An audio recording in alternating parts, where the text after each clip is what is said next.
Hello दोस्तों, आप सबका सीके मैथमेटिक्स क्लास सिवान में हार्दिक स्वागत है। आज हम लोग बिहार बोर्ड में पूछे जाने वाले यानी कल के एग्ज़ाम में पूछे जाने वाले मैथ का ऑब्जेक्टिव क्वेश्चन देखेंगे। पहला क्वेश्चन है, सबसे छोटी पर की संख्या है तो ये होगी 1। √12 का परिमेयकारी गुणांक होगा, ये होगा √3। देखिए 45 और 60 का मा सही हम जानते हैं 15 होगा।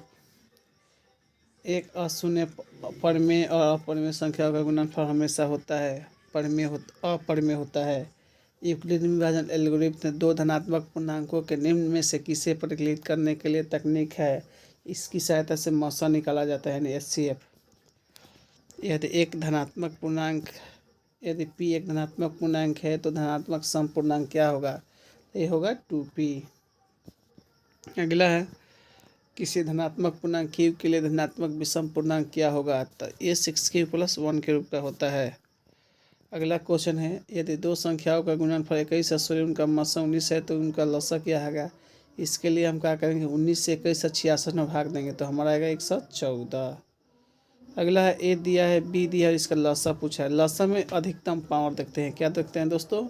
अधिकतम पावर यानी तो इसका 1680 हो जाएगा। ठीक है, कह रहा है यदि m एक धनात्मक पूर्णांक है तो धनात्मक विषम पूर्णांक क्या होगा? 4m+1 होगा। अगला क्वेश्चन देखिए, कह रहा है कि संख्या 2.13113 फिर 111 यानी अब बढ़ते जा रहा है। ठीक है, ये अपरिमेय संख्या 144 के अभाज्य गुणनखंड में 2 का घातांक क्या है? 2 का पावर घातांक 4 होगा यानी पावर 4 होगा। ठीक है, यदि ए और बी अभाज्य संख्या है तो इसका लसा ए बी ही होगा। लसा क्या होगा दोस्तों? ए बी ही होगा। ठीक है, दो परिमेय संख्याओं के बीच अधिकतम कितनी परिमेय संख्या होती है? तो इसका ऑप्शन होगा डी, अनंत होता है। ठीक है, ये 3 बार क्वेश्चन पूछा है। ठीक है, अगला, कौन अभाज्य संख्या है? तो 23 अभाज्य संख्या है। ठीक है, सबसे छोटी अभाज्य संख्या कहेगा तो 2 है। सबसे छोटी भाज्य संख्या 4 होती है। 2, 10 और 20 के लसा और मसा का अनुपात क्या होगा? तो लसा तो हमारा 20 हो जाएगा और मसा 2 हो जाएगा यानी 20/2 यानी 10:1 हो जाएगा दोस्तों। यदि 65 और 117 का मसा 65 या -117 के रूप का है तो m का मान क्या है? 13 होता है। -117 है तो 136 2 होगा। m का मान कितना होगा? 2। सबसे छोटी भाज्य और अभाज्य संख्याओं का मसा कितना होता है? तो सबसे छोटी भाज्य संख्या होती है जो 4 होती है, अभाज्य संख्या 2 होती है। 4 2 का मसा हमारा 2 होता है, इसलिए ऑप्शन बी सही होगा। 96 का अभाज्य गुणनखंड क्या होगा? 2 के पावर 5 32 होता है और 3 के पावर 1 3 32 96 होता है यानी सी होगा। दो संख्याओं का गुणनफल 86 से 70 है, उसका मौसा 17 है तो लसा क्या होगा? इसके लिए हम 17 से भाग देंगे। ठीक है, तो 5 से 10 आएगा। 6, 8 और 20 का लसा और मसा का अनुपात क्या होगा? तो 132:1। दो लगातार संख्याओं का मसा होता है 1 होता है। 5 से 5 के कितने अभाज्य गुणनखंड है? 4। 2x² अब देखेंगे बहुपद का क्वेश्चन दोस्तों। 2x² - 3x - 5 का एक शून्यक है तो इसका एक शून्यक -1 है। कह रहा है यदि p(x) = q(x) × g(x) और p(x) का घात 6 और g(x) का घात 2 हो तो p(x/g(x) कितना होगा? ये होगा 4। द्विघात बहुपद x² + 1/6x - 2 के शून्यक होंगे। ये होंगे -3/2 4/3। यहाँ पर हम x की जगह 1 रखेंगे। ठीक है, तो 3 1 हो जाएगा, -5 + 2 2 2 4 1 5 5 में से 5 गया 0 होगा इसका।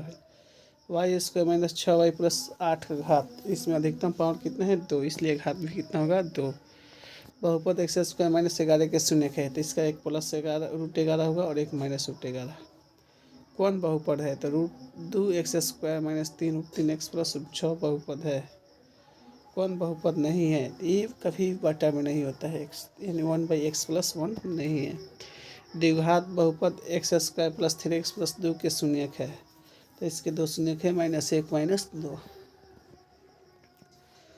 द्विघात बहुपद x² - 3 के शून्यंक यानी शून्यक 2 होगा। जब इसके बराबर 0 करेंगे तब x बराबर ±√3 आएगा यानी ऑप्शन बी होगा। बहुपद x² + bx + c का आलेख होता है तो इसका आलेख परवलय के आकार के होता है दोस्तों। शून्यक 2 अर्थ वाले बहुपदों की संख्या कितनी? बहुपदों की संख्या होगी अनंत। यदि किसी द्विघात बहुपद के शून्य 2 और 6 हो तो द्विघात बहुपद होगा x square minus 8x plus 12। द्विघात बहुपद Y square plus 16y plus 55 के शून्य के, यानी इसमें दोनों ऋणात्मक होगा। 11 पच्चे 55 होता है, -5 -11 आएगा दोस्तों। यदि बहुपद 2x square plus 5x minus के शून्य के एक दूसरे के व्युत्क्रम हो, के का मान क्या होगा? -2 होगा। द्विघात बहुपद के शून्यकों की संख्या कितनी होती है? 2। बहुपद 6x square minus 11x plus 3 के शून्यकों का योग क्या होगा? 11/6। यदि अल्फा और बीटा द्विघात बहुपद x square minus 3x plus 5 के शून्यक हो तो अल्फा प्लस बीटा का मान क्या होगा? 3। किसी द्विघात बहुपद के शून्यक यदि 5 और -3 है तो द्विघात बहुपद होगा x square minus 5 2x minus 15। अगला द्विघात बहुपद Y square plus 3y plus 2 के शून्यकों का योग होगा -3। Y square into 1/y plus 3 बराबर वाट? y प्लस 3y स्क्वायर होगा।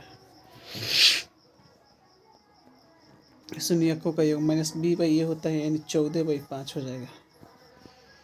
इसका हो जाएगा x square plus 4x minus 5। इसका होगा 6d का 9 का होगा, इनमें से कोई नहीं। द्विघात बहुपद 2, इसको जब गुना करेंगे तो इसका योग आ जाएगा 5/2।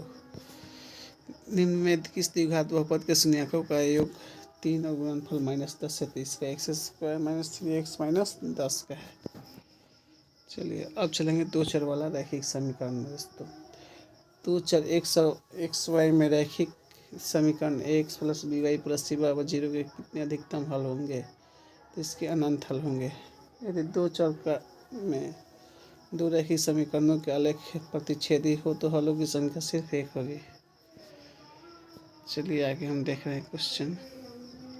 इसे जब हल कीजिएगा तो x का मान -2 y का मान 5 आएगा। ये क्वेश्चन बार बार पूछता है। इसका आंसर जो आएगा हमारा 4 आएगा। क्या आएगा दोस्तों? 4 आएगा। ठीक है। ये 2 + √3 इंटू 2 - √3 होता है। √3 से √3 कट जाएगा, 2 + 2 4 आता है और इसका 1/5 आता है। Alpha plus beta minus b वही होता है, इन 2 होगा, इसका 4 होगा। यदि द्विघात समीकरण x स्क्वायर प्लस 6 के x प्लस 4 के मूल वास्तविक और समान हो तो ये d के बराबर 0 करते हैं तो हमारा निकल जाएगा, तो ये -2 आएगा। चलिए दोस्तों इतना ही, आगे कल देखेंगे।